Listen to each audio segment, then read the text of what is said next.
చంద్రబాబు ప్రభుత్వం మళ్ళీ పాత పద్ధతిని అనుసరించింది. ప్రభుత్వ వైఫల్యం ఎప్పుడైనా బయటపడగానే దాన్ని కవరప్ చేయడానికి డైవర్షన్ పాలిటిక్స్లో భాగంగా ఏదో ఒక వ్యవహారాన్ని తెర మీదకి తీసుకురావడం అలవాటుగా మార్చుకుంది.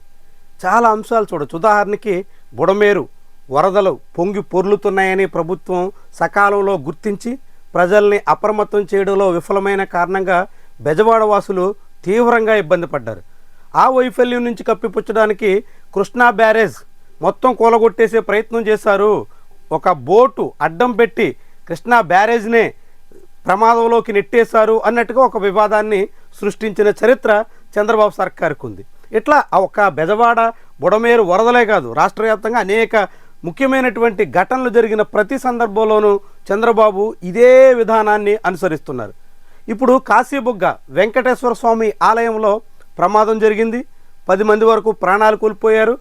ఆ ప్రమాదానికి కారకులుగా ప్రభుత్వ నిర్లక్ష్యం కూడా ప్రస్ఫుటంగా కనిపిస్తుంది.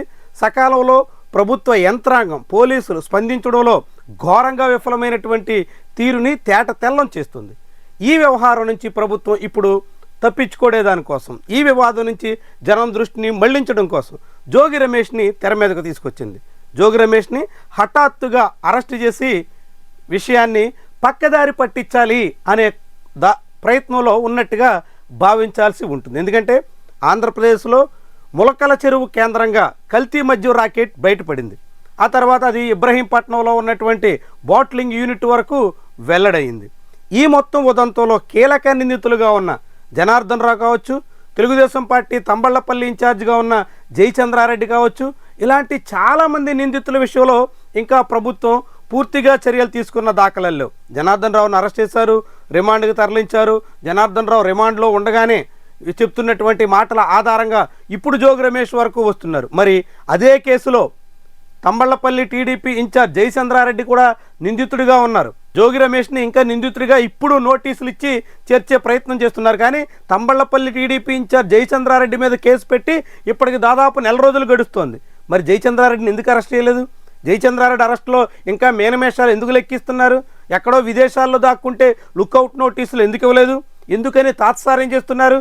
తెలుగుదేశం పార్టీ నియోజకవర్గ ఇన్ఛార్జ్ విషయంలో నాంచివేత నడుపుతూ ఇప్పుడు హఠాత్తుగా వైఎస్ఆర్సీపీకి చెందిన మాజీ మంత్రి జోగి రమేష్ని అరెస్ట్ చేయడం వెనక ఉద్దేశం ఏంటి? చాలా క్లియర్గా ప్రభుత్వం వ్యవహారాన్ని పక్కదారి పట్టించాలి, తమ వైఫల్యాన్ని కప్పిపుచ్చాలి అనే ఆలోచనలో ఉన్నట్టుగా రూఢి అవుతుంది. జోగి రమేషే కాదు, ఎవరైనా ఆరోపణలు వచ్చినప్పుడు విచారణ చేయడం, ఆధారాలు సేకరించడం, తగిన ఆధారాలుంటే అరెస్ట్ చేయడం, కేసుల ద్వారా వాళ్ళ మీద చర్యలు తీసుకోవడం, దీనికి ఎవ్వరు అభ్యంతరం పెట్టాల్సిన పని లేదు. కానీ జోగి రమేష్ మీద ఇప్పటివరకు ఉన్న ఆధారాలు ఏందయ్యా అంటే జనార్దన్ రావు చెప్పిన మాటలు. నిందితుడు తాను బయటపడేదానికోసం రాజకీయ ప్రత్యర్థుల మీద 4 మాటలు చెప్తే దాన్ని ఆధారంగా తీసుకుని రంగంలోకి దిగితే ఆ తర్వాత కేసులు ఏవవుతాయో ఇప్పటికే అనేక ఉదాహరణలు ఉన్నాయి. జగన్మోహన్ రెడ్డి హయాంలో లిక్కర్ స్కామ్ జరిగిందంటూ చేసినటువంటి దర్యాప్తు సిట్టు ఎన్ని మార్లు పిల్లి మొగ్గలేసిందో చాలా ప్రస్ఫుటంగా అందరికీ అర్థమైంది. ఏకంగా 11 కోట్ల రూపాయలు దొరికాయి అనే కేసులో కూడా సిట్ ఏమి తేల్చలేక హఠాత్తుగా చేతులెత్తేసింది. ఇలా అనేక విషయాల్లో తగిన ఆధారాలు లేకుండా రాజకీయ ప్రత్యర్థుల్ని ఇరికిద్దాం, ప్రజలందరి దృష్టిని అటు మళ్ళిద్దాం, ప్రజల్లో ఒక రకమైన అభిప్రాయాలు కలిగిద్దాం అనే ఆలోచనతో చంద్రబాబు సర్కారు ముందడుగేస్తున్నట్టు కనిపిస్తుంది. అందుకే హఠాత్తుగా జోగి రమేష్ని అరెస్ట్ చేయడం, తర్వాత ఇప్పుడు మ్యాజిస్ట్రేట్ ముందు ఆధారపరిచే ప్రయత్నం చేయడం, ఇవన్నీ అందులో భాగంగానే అని జనమంతా భావించే పరిస్థితి వస్తుంది. జోగి రమేష్ చాలా క్లియర్గా ఈ కేసుని సిబిఐకి అప్పగించి దర్యాప్తు చేయాలి అని డిమాండ్ చేశారు. ప్రభుత్వం దానికి ససేమిరా అంటోంది. ఎందుకోసమని నిందితుడిగా ఆరోపణలు ఎదుర్కొంటున్న జోగి రమేష్ సిబిఐ దర్యాప్తు కోరుతున్నారు, రాష్ట్ర ప్రభుత్వం ఎందుకు దానికి ససేమిరా అంటోంది?